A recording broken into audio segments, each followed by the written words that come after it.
Bonjour à tous, merci de nous retrouver pour ce nouveau numéro de VIP sur le plateau de TV78. Aujourd'hui, je reçois Christian Porte, c'est un journaliste indépendant qui sort un livre, Les fiancés de Fontainebleau, sur la tragique histoire d'un jeune couple assassiné il y a quasiment 30 ans et dont la jeune fille était yvelinoise. Voilà, Christian Porte, bonjour. Bonjour Véronique. Merci d'être présent sur notre plateau. Vous sortez aujourd'hui ce livre, Les fiancés de Fontainebleau, sous-titré La faillite de la justice. Alors, vous êtes journaliste indépendant aujourd'hui. À l'époque, vous étiez journaliste où ça? Racontez-moi. À l'époque, j'étais rédacteur en chef adjoint du Républicain de l'Essonne et du Val-de-Marne. D'accord. Et ce drame, donc, un couple de jeunes fiancés et leur chien se promènent en forêt de Fontainebleau. Et racontez-moi. Nous sommes la veille de la Toussaint. Il fait un magnifique temps en forêt de Fontainebleau. Donc Gilles et Anne-Sophie décident d'aller se promener tout l'après-midi. Tout va bien, ils partent avec le chien. Mais c'est jour d'ouverture de la chasse au gros. D'accord. Et on a le droit de se promener en forêt? On a le droit de se promener. L'ONF avait la possibilité de dire il y a trop de monde. On n'autorisera pas la chasse puisqu'on sait qu'il y a ailleurs du monde. Ça n'a pas été fait. Ça n'a pas été fait, donc il n'y avait aucun danger. Pour l'ONF, il n'y avait a priori aucun danger. Très bien. Gilles, Anne-Sophie et le chien partent se promener le long du GR11, un secteur que Gilles connaît bien pour y avoir fait son service militaire. Oui. Et puis ils disparaissent. Et on ne les retrouve pas. Ils ne sont jamais revenus. Ils ne sont jamais revenus. Le soir, ils avaient un rendez-vous avec des amis, ils ne sont pas là. Monsieur et Madame Naudel, les parents de Gilles, s'inquiètent un peu, alertent la gendarmerie, branle-bas de combat. On va organiser la plus grande battue jamais organisée en France avec 800 personnes. On les trouve pas. Ça, c'est le soir ou le lendemain? Dans la semaine, 2 ou 3 jours après. D'accord. Et on les retrouve combien de temps après? 2 mois et demi après. D'accord. Et alors là, il se passe une première chose assez étrange, ce que vous dites dans le livre, c'est qu'on considère que la scène, le lieu où on trouve les corps malheureusement assassinés, ainsi que celui du chien, on considère que c'est le lieu du crime. C'est ça. Alors qu'en fait... On considère que c'est la scène de crime, ouais.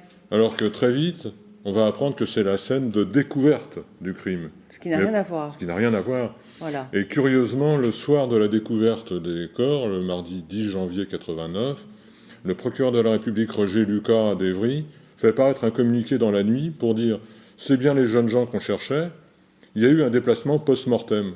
Bon, bah c'est clair. C'est clair, ça veut dire qu'ils ont été déplacés. Oui. Mais comment, en quelques heures, alors qu'on n'a pas approfondi quoi que ce soit, monsieur le procureur pu prendre cette décision? Et alors après, on a cherché l'endroit où ils auraient pu être cachés. On a cherché, on n'a jamais trouvé. Cette idée que les corps étaient déplacés ne plaisait pas du tout à la justice ni aux gendarmes, parce que ça voulait dire qu'ils n'avaient pas fait obligatoirement leur boulot dès le départ. Ouais. Il a fallu attendre plusieurs années pour que le procureur adjoint de l'époque vienne déclarer dans une émission de télévision qu'effectivement la scène de découverte des corps n'était pas la scène du crime. D'accord. Bon, après, en fait, c'est votre troisième livre. Le premier et le second, vous avez toujours suivi cette enquête. Depuis le premier jour. Depuis le premier jour. C'est vous qui étiez de garde, si je puis dire, au journal. C'est ça, j'étais de permanence au journal permanence, à voilà. l'époque. Et je m'y suis d'autant plus intéressé que je suis passé avec les gendarmes lors de la grande battue. Là, on va les retrouver 2 mois après. Vous avez participé. Voilà. Et ce jour-là, ils n'étaient pas là. Il n'y avait personne. Donc voilà, c'est clair et net. Donc ça ne peut que titiller le journaliste d'investigation que je suis. D'accord. Ok. Et donc, depuis 30 ans... Je cherche. Oui, vous n'avez de cesse de chercher. Oui, parce que c'est quand même un peu incohérent aujourd'hui de se dire qu'on est à moins de 50 km de Paris, dans la forêt la plus visitée de France, et que vous pouvez disparaître du jour au lendemain, et on vous retrouve 2 mois après criblé de balles. Il y a quelque chose qui ne va pas. On est d'accord. C'est un lieu assez stratégique, finalement, la forêt de Fontainebleau. Il s'en passe des choses. Voilà, il s'en est toujours passé des choses. Ouais. C'est là que Mesrine, la légende, dit que Mesrine s'entraînait au tir. C'est là C'est le territoire des chasseurs, pardon. C'est le territoire des chasseurs, oui, bien sûr. Chasse à cour, chasseurs... Chasse à cour pas, mais chasse traditionnelle. Chasse traditionnelle. Ils sont chez eux, déjà. Ils sont chez eux, et puis il ne faut pas oublier qu'on est là sur des secteurs qui appartiennent à des grandes familles françaises. D'accord. Ce qui a compliqué aussi, à mon avis, l'enquête. Parce que la forêt est privée? Il y a des endroits privés. À l'intérieur de la forêt? À l'intérieur de la forêt. Donc les chasseurs l'ONF loue des espaces pour la chasse. D'accord, je comprends. Voilà. Et après, vous dites aussi que c'est un lieu d'entraînement pour un groupuscule assez étrange. Il se passe plein de choses dans cet endroit, c'est une évidence. Et malgré le public qui se promène. Malgré le public qui se promène. Pourquoi un troisième livre? Parce que à l'issue du deuxième, j'ai des gens qui ont pris contact avec moi qui n'avaient jamais pris contact ni avec les enquêteurs ni avec la justice. Alors le deuxième livre, il s'appelle comment? Je l'ai noté, mais je m'en souviens plus. Les vérités interdites d'un fiasco judiciaire. Voilà, déjà ça dit beaucoup de choses. Voilà. Donc, si vous voulez...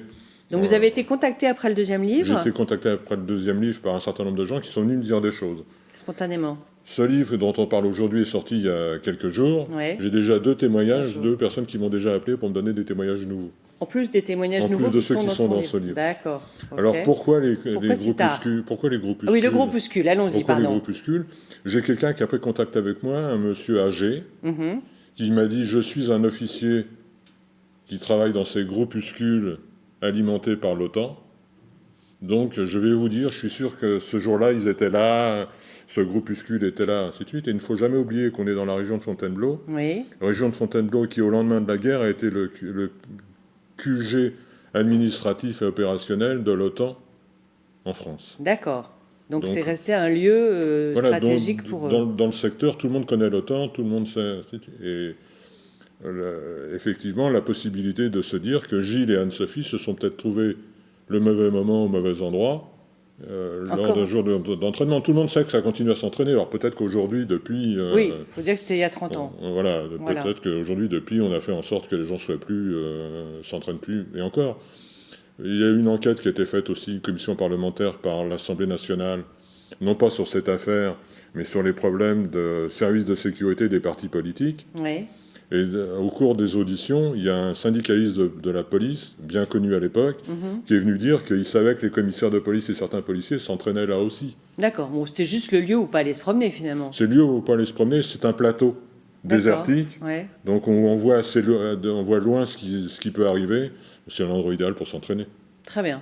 Ok, donc au bout de combien de temps on a trouvé un éventuel coupable, le jeune Cédric, qui a eu un procès? Oui, si j'ai bonne mémoire, c'est moins d'une dizaine d'années. Voilà, mais 8, un jeune homme qui était mineur à l'époque. C'est ça. Voilà. Qui est le coupable parfait. Qui a avoué. Qui a avoué. Et coupable parfait, c'est un petit voyou, c'est un braconnier. Un fils de braconnier. Fils de braconnier, bon, idéal. Donc il est censé avoir avoué. Oui. Il y a 4 versions déjà dans ses aveux. D'accord. Qui sont un peu contradictoires les unes avec les autres. Donc, oui, à l'époque, il a 28 ans. Quand il est arrêté. Quand il est arrêté, oui, il a 28 ans. Donc, il fait des déclarations, elles sont contradictoires.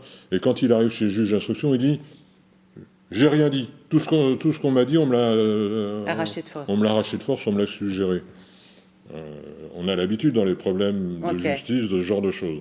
À l'époque, les gardes à vue ne sont pas encore enregistrés. Oui, il n'y a pas de traces. C'est un peu embêtant. Donc il dit à la juge d'instruction, moi, ce qui est là-dedans, je ne l'ai pas dit. On me l'a soufflé. D'accord. Alors la juge d'instruction a dit aux gendarmes, mais vous avez vraiment soufflé Les gendarmes de Montpellier. Mais ils vont pas dire Ils disent non, ainsi de suite. D'ailleurs, on ne peut pas l'aider, on ne connaît pas cette affaire. Ce qui n'était pas vrai. Ce qui n'était pas vrai, je découvre dans la procédure que par 2 fois dans les mois qui ont précédé, ces mêmes gendarmes sont intervenus dans cette affaire. D'accord. On va aller un peu plus vite parce qu'il ne reste pas beaucoup de temps. Il finit par être acquitté.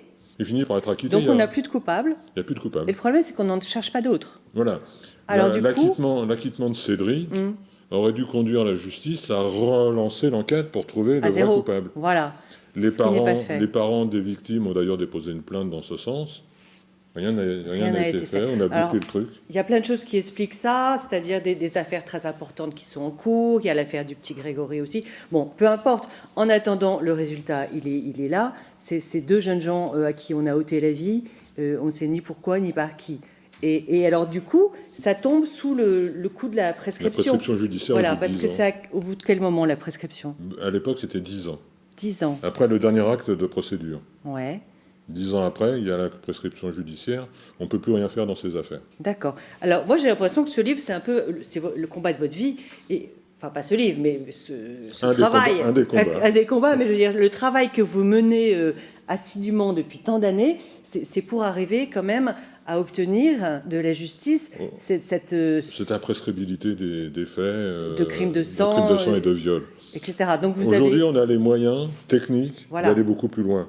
Pour preuve, la récente enquête qui a abouti au bout de 35 ans, le grêlé, qu'on a Voilà. arrêté grâce à des traces ADN qui avaient été prélevées. 35 ans après. 35, qui a Donc, été si ça se trouve, aujourd'hui, on pourrait faire la même chose.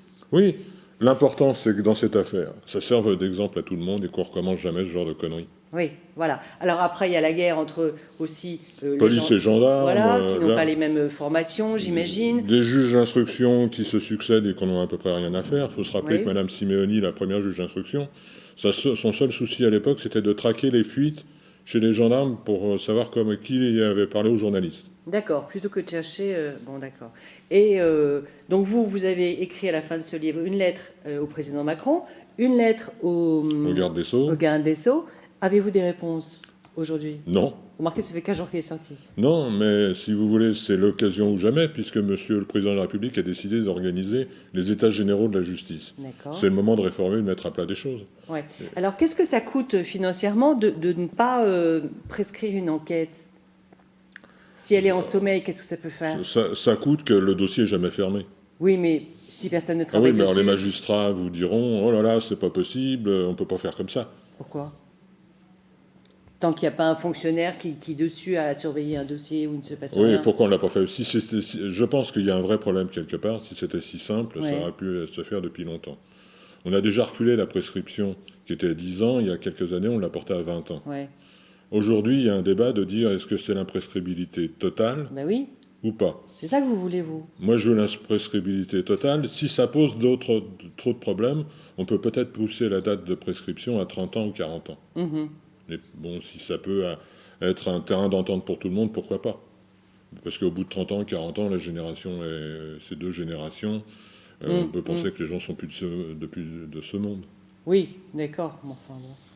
Ok, donc pour tous ceux qui veulent connaître cette enquête et ce que vous faites de façon très précise et très intéressante, on est vraiment plongé au cœur de l'enquête avec, vous proposez plein d'autres pistes qui ne sont pas explorées par les gendarmes, enfin on ne peut pas en parler maintenant parce que il y en a trop.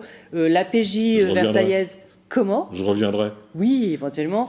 La PJ versaillaise n'a pas voulu s'occuper du dossier, on leur avait proposé, ils n'en ont pas voulu, non merci. Bon, tout ça est dans le livre. Un grand merci, Christian Porte. Merci de m'avoir invité. Bah, écoutez, c'était très intéressant. C'est dommage que cette histoire soit vraie, parce que c'est juste un drame terrible. Qui a Ça ferait un beau téléfilm. Bah, écoutez, il faudrait quand même qu'on trouve le coupable, surtout. Oui, surtout, c'est le principal. Ouais. Aujourd'hui, quoi qu'il arrive, ce que les familles peuvent espérer, c'est comprendre pourquoi ces faits se sont produits. Qui les a commis, c'est secondaire quelque part à un moment donné. Ouais. L'important, c'est de savoir pourquoi. Ok. Bah, écoutez, bravo pour ce travail et bon courage. Hein. Vous Merci. n'allez pas lâcher. Ah, j'ai une tête à lâcher. Non. Bon, Je vous le confirme. Merci. Au revoir à tous. Merci de nous avoir suivis et à très vite pour un nouveau VIP.